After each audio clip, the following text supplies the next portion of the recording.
नमस्कार मित्रों, धर्मार्थ मेला के YouTube चैनल में आप सभी का स्वागत है। आत्मा का स्वरूप योग ग्रंथों में और उपनिषदों में पूर्ण रूप से प्राप्त होता है। अलग अलग ग्रंथों के अनुसार आत्मा की भिन्न भिन्न व्याख्या की गई है।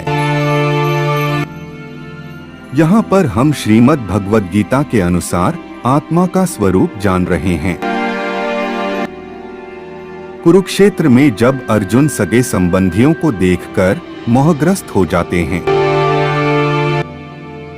तब भगवान श्री कृष्ण उसे कई प्रकार से समझाते हैं और कहते हैं कि यह सृष्टि चक्र निरंतर चला आ रहा है, इसे रोका नहीं जा सकता, मनुष्य इसे रोकने में असमर्थ है। परंतु अर्जुन के न समझने के कारण भगवान श्री कृष्ण आगे आत्मा का स्वरूप समझाते हैं। कृपया वीडियो को अंत तक देखें व चैनल को सब्सक्राइब करें। अधिक समय न लेते हुए आरंभ करते हैं।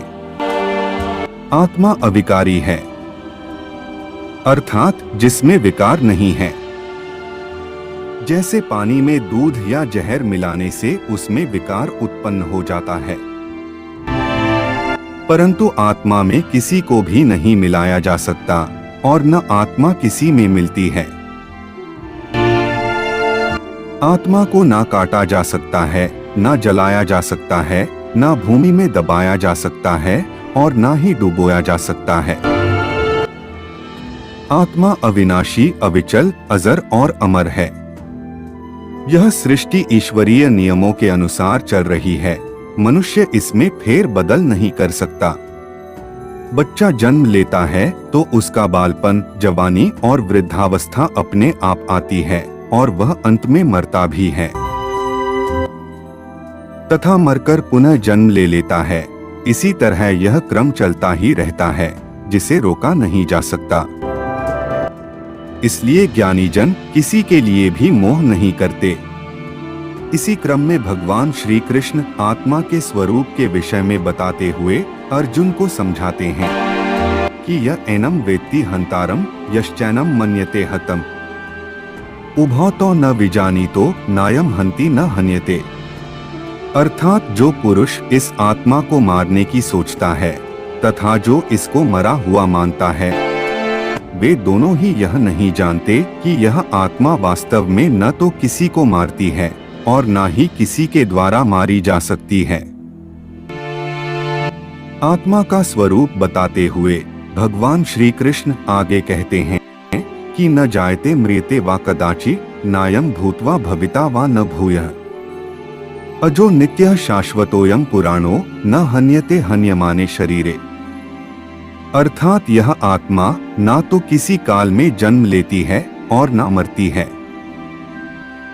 तथा न यह बार बार उत्पन्न होती है, क्योंकि यह आत्मा अजन्मी, नित्य, सनातन और पुरातन है। शरीर के मारे जाने पर भी यह आत्मा मारी नहीं जा सकती।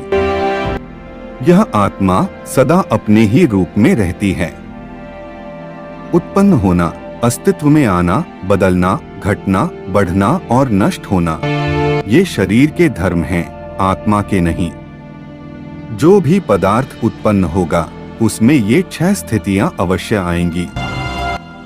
शरीर भी इन 6 स्थितियों से गुजरता है, इसलिए यह नित्य नहीं है। केवल इस शरीर में आत्मा ही एकमात्र ऐसा तत्व है जो न तो किसी से उत्पन्न होता है, न घटता बढ़ता है और न नष्ट ही होता है। यही एकमात्र नित्य, शाश्वत, सनातन एवं पुरातन है। आत्मज्ञानी पुरुष आत्मा को ही अपना स्वरूप मानते हैं, न कि शरीर को, जिससे वे मरने की चिंता नहीं करके अपने कर्तव्यों का पालन मात्र करते हैं। उनका किसी के साथ मोह, प्रेम, राग, द्वेष आदि भी नहीं होता।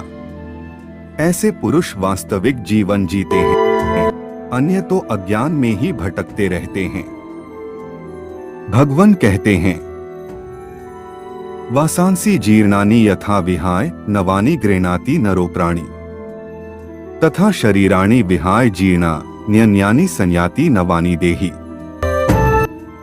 अर्थात जैसे मनुष्य पुराने वस्त्रों को त्याग कर दूसरे नए वस्त्रों को ग्रहण करता है, वैसे ही जीवात्मा पुराने शरीर को त्याग कर दूसरे नए शरीर को धारण करती है। इसलिए भगवान श्री कृष्ण कहते हैं कि मृत्यु केवल शरीर की होती है। नैन छिन्दन्ति शस्त्राणि नैनम दहति पावकः न चैनम क्लेद्यन्त्यापो न शोष्यति मारुतः। अर्थात इस आत्मा को शस्त्र काट नहीं सकते, आग जला नहीं सकती, पानी गला नहीं सकता और वायु इसे सुखा नहीं सकती। अर्थात सृष्टि की समस्त क्रियाओं का यही एकमात्र कारण है तथा यही सनातन है।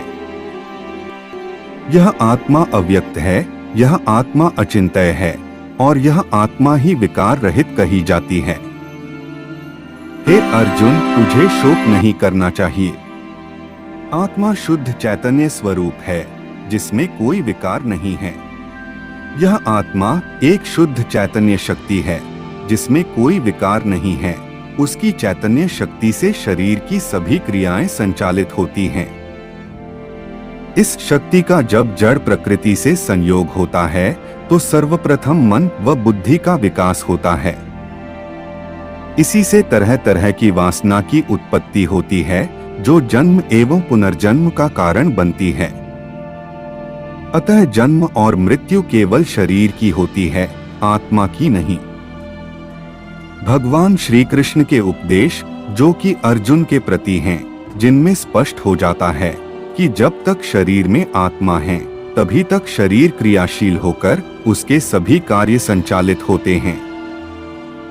यहाँ एक प्रश्न और उठता है कि आत्मा का निवास स्थान कहाँ है, जिसके उत्तर में यही कहा जा सकता है कि आत्मा का निवास स्थान शरीर है और इसलिए है कि जो भोग कर्म शेष रह जाता है उसे भोगने के लिए ही प्राणी को पुनर्जन्म लेना पड़ता है। पुनर्जन्म का सिद्धांत भी इन्हीं तथ्यों में निहित है। आज के लिए केवल इतना ही। जाने से पूर्व वीडियो को लाइक करें व चैनल को सब्सक्राइब अवश्य करें। तब तक के लिए जय जय श्री राम।